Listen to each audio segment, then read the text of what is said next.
Hi friends, கேழ்வரகு கொழுக்கட்டை செய்யலாமா? ராகி மாவுங்க. கடாய் வச்சுக்கோங்க, எண்ணெய் காயட்டங்க. எண்ணெய் காய்ஞ்சதும் கடுகு போட்டுக்கோங்க.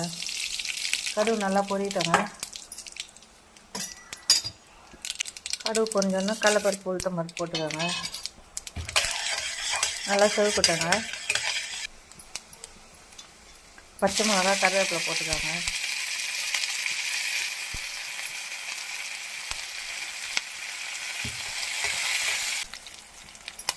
சிவந்த பேருக்கு வெங்காயம் பொடியாக அரைஞ்சி வச்சு போட்டுக்கோங்க.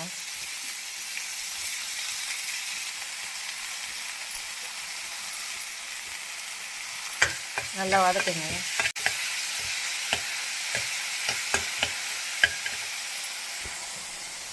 துருவி வச்சு கேரட் கொஞ்சம் போட்டுக்கோங்க.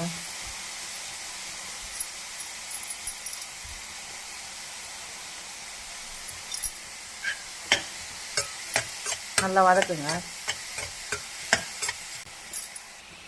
வெங்காயம் பச்சை வாசனை பொறுத்து கொஞ்சம் உப்பு போட்டுக்கோங்க. உப்பு போட்டு நல்லா வதக்கிக்கோங்க. அப்புறம் துளுராக இருக்கிற முருங்கைக்கீரையை சேர்த்துக்கோங்க.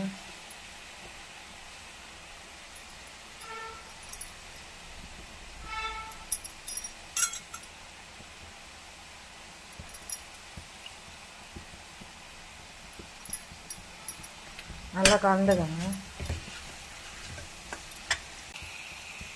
அப்புறம் அந்த கேழ்வரகை போட்டுக்கோங்க.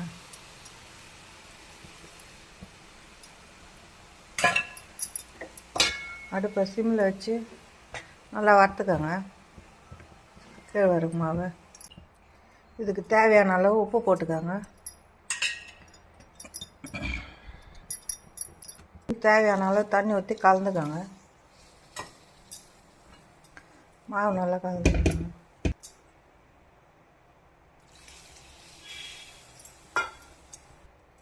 சுட வச்ச தண்ணியை ஊற்றிக்கோங்க.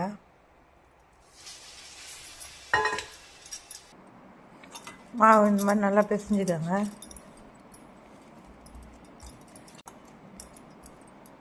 இட்லி குண்டானில் எண்ணெய் தடவிடுங்க. கையில் எண்ணெய் தடவிக்கோங்க. சின்ன சின்ன உருண்டையாக எடுத்து ஊற்றிக்கோங்க.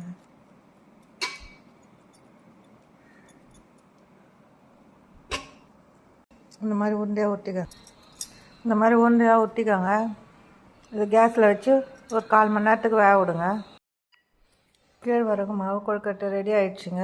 இதுக்கு தொட்டுக்க சட்னி வச்சுக்கோங்க. இது சும்மாவும் சாப்பிட்லாங்க. நீங்களும் வீட்டில் ஒரு வாட்டி ட்ரை பண்ணி பாருங்கள். குழந்தைங்களுக்கு கொடுங்க, உடம்புக்கு நல்லதுங்க.